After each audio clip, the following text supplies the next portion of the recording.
Yo les postes, bienvenue dans cette nouvelle vidéo à J-2 du Classico. Le Paris Saint-Germain va devoir honnêtement revivre ses supporters qui vont faire la grève dimanche soir. Le collectif Ultra Paris et nous-mêmes n'ont toujours pas digéré cette défaite en Ligue des Champions et cette remontada catastrophique qu'on a subie il y a quelques semaines. En ce qui concerne le titre de champion, il approche. Paris va avoir son 10e titre de champion, encore plus tôt que prévu si jamais le PSG bat l'Olympique de Marseille.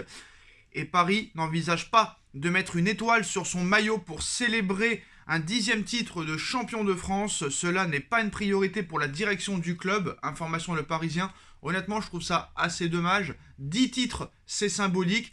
Mais voilà, le Qatar, pour eux, il n'y a pas d'âme, il n'y a pas de cœur, c'est toujours pareil. On ne pense pas aux supporters. On remet un maillot avec le Bavoir comme en 2013. C'est n'importe quoi. Ça aurait vraiment été bien d'avoir une étoile, comme en équipe de France, comme si tu avais gagné une Ligue des Champions peut-être. Mais voilà, 10 titres, c'est quand même symbolique dans un club de football. Mais les dirigeants et ses propriétaires, ça ne les intéresse pas. On a vu en plus de ça, il y a quelques jours, le directeur du marketing du Paris Saint-Germain dire très clairement, entre guillemets, très clairement, hein, et je vous le cite, hein, il n'y a aucun autre club au monde qui vend plus de maillots que nous, c'est-à-dire le Paris Saint-Germain. Donc tout ce qui les intéresse, c'est faire du pognon, c'est faire du fric, c'est faire de la publicité, c'est de faire du merchandising. Même mon ampoule est fatiguée et s'éteint. C'est pour dire que même elle est choquée, les postos. En tout cas, c'est vraiment dommage. Est-ce qu'il y aura vraiment du changement cet été? On peut réellement se poser la question. Le PSG aussi cet été devrait se rendre au Japon pour la première fois à l'occasion de sa tournée de pré-saison. Ce sera probablement pendant la deuxième quinzaine de juillet. Avec quel coach, avec quel directeur sportif, avec quel joueur. Ce sera intéressant de le savoir. En tout cas, pour la prochaine campagne d'abonnement, déjà plus de 35 000 abonnés sont déjà au rendez-vous. Malgré la saison catastrophique du PSG, les supporters restent fidèles malgré tout ce qui s'est passé ces derniers temps.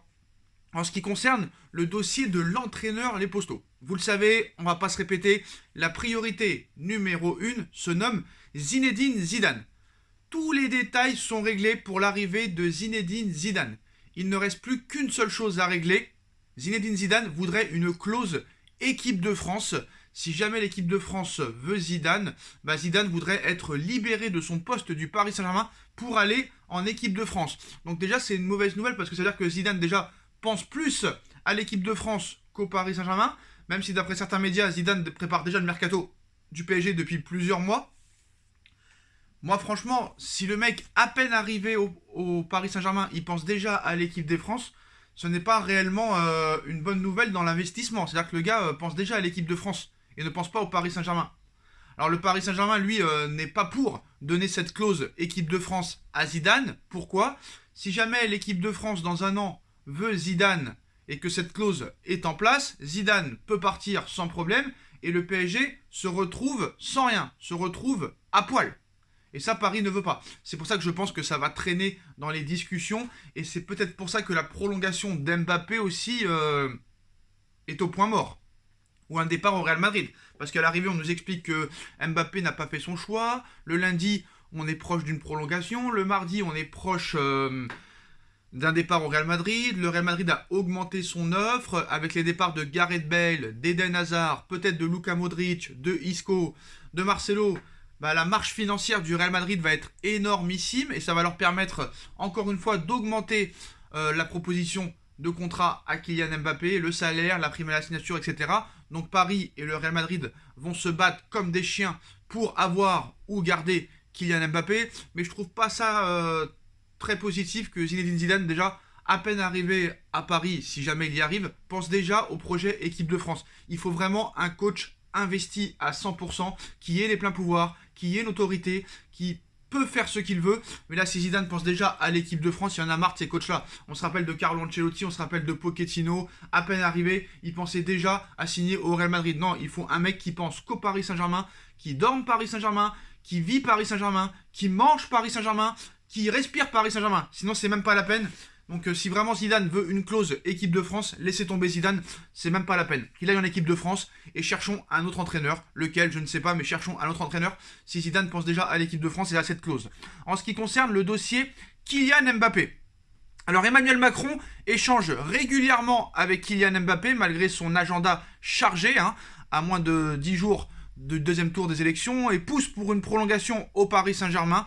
Un lien s'est tissé entre les deux depuis 4 ans, entre les deux, c'est-à-dire entre Emmanuel Macron et Kylian Mbappé. L'hypothèse d'un départ au Real Madrid paraît bien moins évident qu'il y a quelques semaines. Information RTL France. Est-ce que c'est Emmanuel Macron, le supporter marseillais, qui va convaincre Mbappé de rester? En tout cas, Kylian Mbappé a une stature d'icône nationale et il parle beaucoup aux jeunes, ce qui plaît à l'Elysée. De surcroît, à 2 ans des JO de Paris, c'est dans tout l'intérêt des politiques et surtout d'Emmanuel Macron qu'il reste au Paris Saint-Germain. Cela touche beaucoup Kylian, même si cette dimension sociale et politique l'étonne, car il n'a pas revendiqué cela. Il n'a pas demandé cela. Je suis désolé, quand tu es une star du football, tu le revendiques naturellement. Donc voilà, je pense que maintenant, ça va être chaud cet été. Mais moi, je pense honnêtement que Kylian Mbappé attend le prochain directeur sportif et le prochain coach du Paris Saint-Germain pour prendre réellement sa décision finale. Je pense que c'est réellement ça. Et surtout, on a vu qu'il a refusé Manchester City, qu'il a refusé Manchester United, mais la presse italienne aujourd'hui nous annonce que la Juventus de Turin pourrait tenter le coup. Alors comme vous le savez, hein, Max Allegri est revenu au poste la saison dernière, mais ne fait pas des merveilles avec la Juve. La Juve cherche toujours un nouveau coach et s'intéresserait aussi à Zinedine Zidane. Zinedine Zidane qui a été joueur emblématique de la Juventus de Turin. Et surtout, la Juve serait prêt à lui laisser cette clause équipe de France. Chose que le Paris Saint-Germain n'accepte pas pour le moment.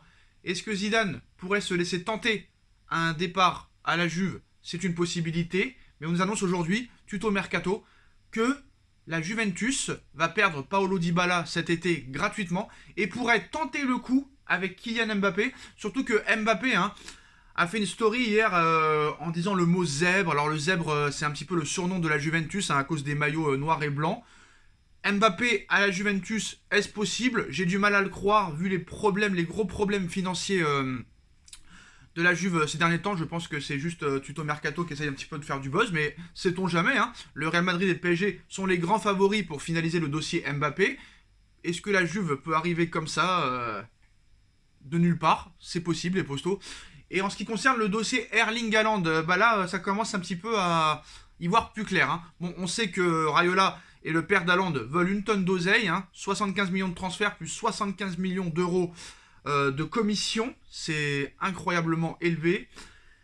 Le Barça est hors course, je peux vous le garantir. Manchester United est hors course. Ça va se jouer entre Manchester City, qui est actuellement le grand favori, le Real Madrid, qui est le deuxième grand favori et qui sera, je pense, le grand favori si Mbappé ne vient pas. Et le Paris Saint-Germain reste le troisième favori si jamais surtout Mbappé quitte le Real. Donc voilà, ça va jouer entre ces 3 clubs pour Haaland. Et si vraiment il n'y a pas de solution, Haaland pourrait rester 1 an de plus au Borussia.